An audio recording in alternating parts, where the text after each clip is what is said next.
അത്യുന്നതൻ്റെ സംരക്ഷണത്തെക്കുറിച്ചുള്ള ധ്യാനമാണ് നമ്മൾ വായിക്കുന്നു. നിന്റെ പാർശ്വങ്ങളിൽ ആയിരങ്ങൾ മരിച്ചു വീണേക്കാം, നിന്റെ വലതുവശത്ത് 10,000 എങ്കിലും നിനക്ക് ഒരനർത്ഥവും സംഭവിക്കുകയില്ല.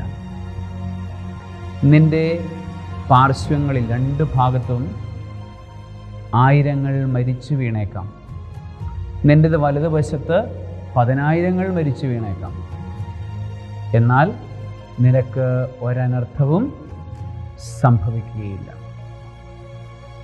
അതിന് തൊട്ടു മുൻപുള്ള വചനത്തിൽ പറഞ്ഞത് നിങ്ങളൊന്നിനെക്കുറിച്ചും ഭയപ്പെടേണ്ട എന്നാണ് പറഞ്ഞത്. മനുഷ്യർ ഏറ്റവും കൂടുതൽ ഭയപ്പെടുന്നത് ചുറ്റുമുള്ളതെല്ലാം തകർന്നു വീഴുന്ന ഒരു കാഴ്ചയുണ്ടാകുമ്പോഴാണ്, അല്ലെങ്കിൽ നമ്മൾ ഒറ്റപ്പെട്ടു പോകുന്ന ഒരനുഭവം ഉണ്ടാകുമ്പോഴാണ് നമ്മൾ ഏറ്റവും കൂടുതൽ ഭയന്നു പോകുന്നത്.